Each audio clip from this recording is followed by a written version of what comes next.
मेरे political science achievers कैसे हैं आप सभी। आई होप दोस्तों आप बहुत अच्छे होंगे और बहुत मन लगा के अपनी तैयारी कर रहे होंगे। दोस्तों जो परीक्षा आपकी होनी है 16 और 17 अप्रैल को यूपी असिस्टेंट प्रोफेसर वाली, उसके लिए हम लोग प्रैक्टिस सेट कर रहे हैं सामान्य ज्ञान का। और आज हम लोग इसमें 12वें प्रैक्टिस सेट पे पहुंच चुके हैं। आज दोस्तों आपको 2 प्रैक्टिस सेट मिल जाएंगे, तो प्रैक्टिस सेट 11 और ये प्रैक्टिस सेट 12 दोनों ही आज आपको मिल जाएंगे। इसके अलावा 10 प्रैक्टिस सेट और हम लोग कर चुके हैं कंप्लीट। अगर आपने नहीं किए हैं तो फटाफट जाके आप उन्हें भी कर सकते हैं, क्योंकि 10 से 12 मिनट की ये वीडियो रहने वाली है। ठीक है दोस्तों, तो चलिए बिना समय गंवाए हम लोग शुरू करते हैं अपना प्रैक्टिस सेट, ताकि हम कम समय में ज़्यादा रिवीजन अपना कर सकें। तो पहला है अधिगम उद्देश्य का क्या अर्थ होता है, ये बताना है आपको। तो इसका आंसर हो जाएगा डी, अभिभिप्सित अधिगम परिणाम। ठीक है, चलिए अगला क्वेश्चन देखते हैं। यह प्रश्न कि क्या अध्ययन के निष्कर्षों को विशिष्ट शोध संदर्भ से परे सामान्यीकृत किया जा सकता है, ये किससे संबंधित है? तो ये हो जाएगा बाह्य वैधता से, यानी कि ऑप्शन नंबर सी आपका यहाँ पे सही हो जाएगा। स्नोबॉल प्रतिचयन किसी प्रतिदर्श के चयन की वह प्रक्रिया है जिसमें किसका प्रयोग किया जाता है, इनका प्रयोग किया जाता है। किसका प्रयोग किया जाता है? तो नेटवर्क का प्रयोग इसमें किया जाता है। किसका प्रयोग किया जाता है? नेटवर्क का प्रयोग जो है वो इसमें किया जाता है। चलिए अगला क्वेश्चन देखते हैं, क्वेश्चन नंबर 4। ठीक है, प्रदत्त संकलन के दौरान दो बिंदुओं के बीच उत्तरदाताओं की अभिव्यक्तियों के परिवर्तन को क्या कहा जाता है? तो ये आपका हो जाएगा प्रतिगमन प्रभाव, ऑप्शन नंबर सी यहाँ पे सही उत्तर हो जाएगा। ठीक है, चलिए अगला क्वेश्चन है। साहित्यिक चोरी पर विश्वविद्यालय अनुदान आयोग विनिमय 2018 के अनुसार 42% की समरूपता की साहित्यिक चोरी को निम्नलिखित में से किस स्तर का माना जाएगा? तो ये माना जाएगा द्वितीय स्तर का। ठीक है, अगला, पेरिस समझौते का उद्देश्य इस शताब्दी में तापमान वृद्धि को पूर्व औद्योगिकरण स्तर से कितने डिग्री ऊपर सीमित करना है? तो यह है 2 डिग्री सेल्सियस। कितना है? 2 डिग्री सेल्सियस। अगला क्वेश्चन है, फ्लोरोफ्लोरोकार्बन यानी कि CFC का स्रोत कौन सा है? CFC का क्या स्रोत है यहाँ पे? तो ऑप्शन नंबर सी हो जाएगा प्रतिशक व वातानुकूलन जो होते हैं वो। अगला क्वेश्चन है, सोशल मीडिया के संबंध में कौन सा कथन असत्य है? ठीक है, असत्य बताना है। तो इंटरनेट, सोशल मीडिया इंटरनेट के माध्यम से संचार और इंटरनेट को सक्षम बनाता है, क्या ये सही है? तो ये सही हो जाएगा आपका। सोशल मीडिया एक प्रकार की ईमेल सेवा है, यही गलत हो जाएगा आपका। और हमें गलत ही चुनना है, तो हमारा right answer option number B हो जाएगा। ठीक है, आप चाहें तो आगे के ऑप्शंस भी पढ़ सकते हैं। आगे बढ़ते हैं हम लोग। ICT का क्या तात्पर्य है? ठीक है, ICT का क्या तात्पर्य है? बहुत ही आसान सवाल है, लेकिन ध्यान से करिएगा। Option number B, information and communication technology. इस तरीके के जो आसान सवाल आएंगे ना दोस्तों, उनके जो ऑप्शंस होंगे ना इतने ज़्यादा क्लोज होंगे कि अगर जरा सी असावधानी हुई तो क्वेश्चन गलत होने की संभावना जो है वो बढ़ जाएगी। तो बहुत ध्यान से करिएगा, क्योंकि एग्जाम में क्या होता है ना, थोड़ा सा प्रेशर भी होता है और उसी को हैंडल करना हमें मुख्यतः आना चाहिए। ठीक है, तो बहुत ध्यान से पढ़ना है ऑप्शन को, कि इस तरह की गलतियाँ बिल्कुल भी ना हो। ठीक है, क्वेश्चन नंबर 9 देख लेते हैं। हाँ, 9 तो हमने कर लिया। क्वेश्चन नंबर 10 देख लेते हैं। कंप्यूटर मेमोरी की सबसे छोटी इकाई कौन सी होती है? तो सबसे छोटी इकाई होती है हमारी भी बिट। ठीक है, चलिए आगे बढ़ते हैं, देखते हैं अगला क्वेश्चन। रंगीन मॉनिटर में प्राइमरी संयोजक रंग कौन से होते हैं? तो ये होते हैं लाल, हरा और नीला। ठीक है, अगला क्वेश्चन है क्वेश्चन नंबर 12। क्वेश्चन नंबर 12 है, एक नेटवर्क सुरक्षा प्रणाली है जिसे विश्वस्त निजी नेटवर्क को अविश्वासी बाह्य नेटवर्क जिससे ये जुड़ा है सुरक्षा के लिए बनाया गया है। तो 12 के लिए ऑप्शन हो जाएगा, क्या है ये? फायरवॉल। ठीक है, क्वेश्चन नंबर 13, संघ लोक सेवा आयोग के गठन किस अनुच्छेद में किया गया? तो गठन कहाँ किया गया दोस्तों? तो अनुच्छेद 315 में। और भाग कौन सा है ये? तो भाग है 14। ठीक है, ध्यान रखेंगे इसका भाग भी। ठीक है, चलिए आगे बढ़ते हैं, देखते हैं क्वेश्चन नंबर 14। क्वेश्चन नंबर 14 आपको इसमें मिलान करना है कि ये कौन सा इसमें से सही होगा। तो हम देख लेते हैं। ऑप्शन नंबर ए यहाँ पे हमारा सही होगा। बिहार का हो जाएगा 1106, पश्चिम बंगाल का हो जाएगा 1028, केरला का हो जाएगा, एक मिनट, हाँ केरला का हो जाएगा यहाँ पे 860। अच्छा, जनसंख्या घनत्व, हाँ ठीक है। और उत्तर प्रदेश का हो जाएगा 829। ठीक है, जनसंख्या 2011 के अनुसार।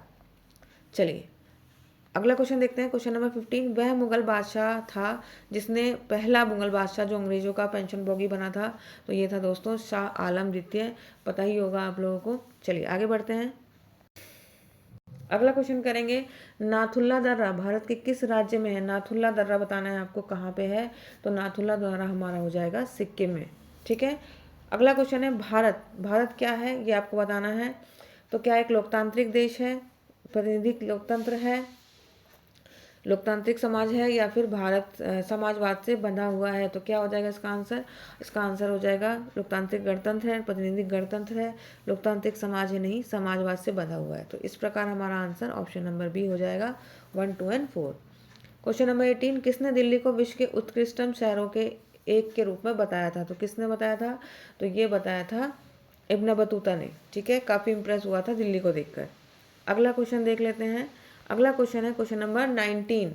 समाचार पत्र हैं और संपादक हैं, इनसे आपको मिलाना है कौन किसका हो जाएगा। तो यहाँ पे हो जाएगा समाचार दर्पण किसका हो जाएगा? मार्शमैन का। मिरातुल अखबार राजा राम मोहन राय का। केसरी हो जाएगा बीजी तिलक का, और यंग इंडिया हो जाएगा महात्मा गांधी का। तो इस प्रकार हमारा ऑप्शन नंबर डी यहाँ पे सही उत्तर हो जाएगा। ठीक है, चलिए अगला क्वेश्चन देखते हैं, क्वेश्चन नंबर 20। अशोक के सारनाथ स्तंभ में सिंहों के सिर पर रखे हुए महाधर्म चक्र में कितनी तीलियां हैं? ठीक है, ये आपको बताना है कितनी तीलियां हैं दोस्तों? 32 तीलियां। इंपॉर्टेंट क्वेश्चन है। Question number 21। 1922 में आयोजित भारतीय राष्ट्रीय कांग्रेस के गया अधिवेशन की अध्यक्षता किसने करी थी? ठीक है, 1922 के गया अधिवेशन की अध्यक्षता किसने करी थी? तो ये करी थी चित्तरंजन दास ने। ठीक है। अगला क्वेश्चन है, 24वें फीफा फुटबॉल विश्व कप 2030 का आयोजन किस देश में नहीं किया जाएगा बताना है। मोरक्को, पुर्तगाल, स्पेन में किया जाएगा, न्यूजीलैंड में नहीं किया जाएगा दोस्तों। तो ऑप्शन नंबर बी यहाँ पे हमारा सही उत्तर हो जाएगा। चलिए आगे बढ़ते हैं और हम देखते हैं क्वेश्चन नंबर हमारा 23। सौर मंडल के ग्रह और उपग्रहों की संख्या बताना है कि कौन सा सुमेलित नहीं है। ठीक है, तो शनि के क्या 140 उपग्रह हैं? बताइए, 140 उपग्रह हैं? नहीं, यही गलत हो जाएगा हमारा। बृहस्पति ठीक है 95, यूरेनस ठीक है 28, नेपच्यून ठीक है 16, ये हमारा सही है। जबकि बृहस्पति के 140 ना होकर 146 उपग्रह हैं वर्तमान में। ठीक है, याद रखिएगा। पहला अंतर्राष्ट्रीय सोलर महोत्सव कहाँ पर आयोजित किया गया था, ये बताना है आपको। पहला सोलर महोत्सव कहाँ आयोजित किया गया था? तो नई दिल्ली में किया गया था।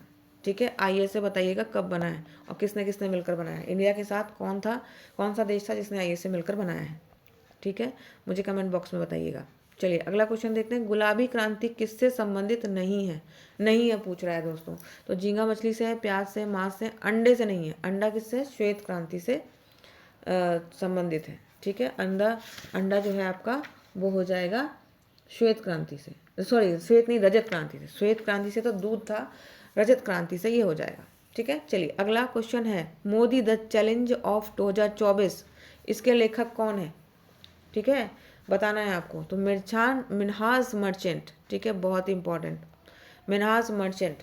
The Modi the challenge of 2024, Minhaj merchant. ठीक है, अगला question, question number 27।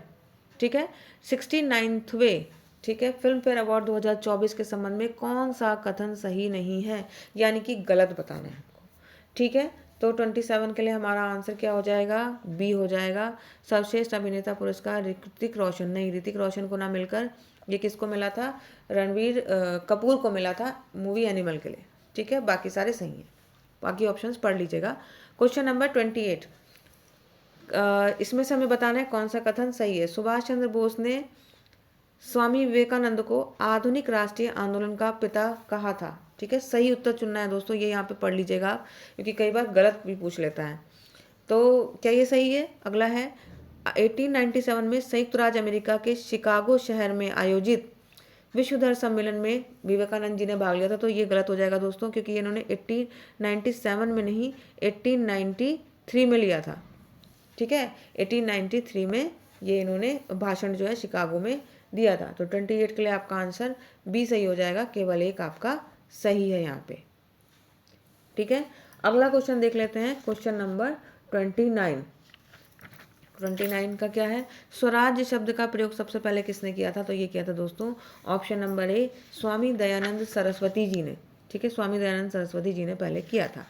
Question number 30, आज के प्रैक्टिस सेट का आखिरी क्वेश्चन, निम्नलिखित में से कौन सा केंद्रीय विश्वविद्यालय उत्तर प्रदेश में नहीं है, आपको बताना है कौन सा एक इनमें से नहीं है, तो गति शक्ति विद्यालय ऑप्शन नंबर 30 का हमारा डी हो जाएगा, गति शक्ति विद्यालय नहीं है, बाकी ये तीनों यूपी में हैं।